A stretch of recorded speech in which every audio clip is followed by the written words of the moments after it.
बिस्मिल्लाहिर्रहमानिर्रहीम। अस्सलाम वालेकुम viewers, welcome to Fatima health and beauty tips channel. उम्मीद करती हूँ कि आप सब लोग बिल्कुल ठीक ठाक और खैरियत से होंगे। व्यूअर्स, आज मैं आप लोगों के साथ बहुत ही जबरदस्त baby skin whitening home remedy share करने वाली हूँ, जिससे आप अपने बच्चों की सांवली रंगत को लाइट कर सकते हैं, खूबसूरत बना सकते हैं। देखिए, बच्चे जैसे भी हों सभी को बहुत प्यारे लगते हैं, क्योंकि वो अपने माँ बाप की कुल कायनात होते हैं। बट इसी के साथ साथ हर माँ बाप की ये भी ख्वाहिश होती है कि उनकी बेटी हो या बेटा बहुत ही ज्यादा खूबसूरत नजर आए, बहुत ही ज्यादा फेयर और अट्रैक्टिव नजर आए। तो आज हम एक ऐसी ही होम रेमेडी बनाने वाले हैं, जिससे आप अपने बच्चों की स्किन को लाइटन और ब्राइटन कर सकते हैं घर पर। आज की वीडियो मैंने अपनी एक बहुत ही प्यारी सी व्यूअर्स की रिक्वेस्ट पर बनाई है, जिसका लास्ट में मैं नाम भी मेंशन करूंगी। तो दोस्तों, चलते हैं आज की वीडियो की तरफ। इस रेमेडी को बनाने के लिए सबसे पहले हमें जिस चीज की जरूरत है वो है खसखस।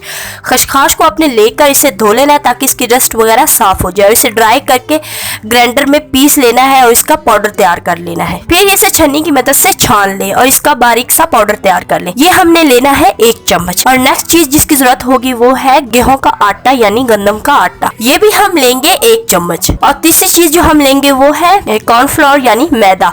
वो भी हम लेंगे 1 चम्मच। कॉर्नफ्लोर हमारी स्किन को बहुत ही ज्यादा फेयर करने में हेल्प करता है। और अब हमने ली है एलोवेरा जेल। मैंने बाजार वाली एलोवेरा जेल ली है। आपने बाजार से कोई अच्छी कंपनी की जो कि बच्चों की स्किन के लिए बहुत ही ज्यादा अच्छी हो वो एलोवेरा जेल ले लेनी है। ये हम लेंगे 1/2 चम्मच। अगर आपके बच्चों की स्किन एक्स्ट्रा ड्राई है तो आप इसमें कोकोनट या फिर आलमंड ऑयल भी शामिल कर सकते हैं। और लास्ट में हम इसमें शामिल करेंगे रॉ मिल्क यानी कच्चा दूध। वो हम इतना शामिल करेंगे जिससे कि इसका एक पेस्ट सा तैयार हो जाएगा। इस पेस्ट को लेकर आपने बच्चों के फेस और फुल बॉडी पर अप्लाई करना है। 5 से 6 मिनट तक हल्के हाथ से मसाज करें और उसके बाद बच्चों को नहला दें। इसको आपने ड्राई नहीं करना। इस रेमेडी को आप हफ्ते में 3 दफा अप्लाई कर सकते हैं, डेली अप्लाई नहीं करना। ये वीडियो मैंने पहले बनाई थी, आप जाके इसका विजिट करें। और ये रेमेडी आप रात को बना के बच्चे को अप्लाई कर सकते हैं। इससे भी आपको बहुत अच्छे रिजल्ट हासिल होंगे। तो व्यूअर्स, मेरी ये वीडियो मेरी प्यारी सी दोस्त की बेटी रिजा फातिमा के लिए है और मैं उम्मीद करती हूँ कि आप इसके रिजल्ट्स बहुत जल्दी हासिल करेंगे। रिजल्ट हासिल करने के बाद मुझे कमेंट्स बॉक्स में जरूर बताइएगा। अपने दोस्तों और रिश्तेदारों के साथ भी जरूर शेयर कीजिएगा। तो मिलते हैं नेक्स्ट वीडियो के साथ, तब तक के लिए अल्लाह हाफिज।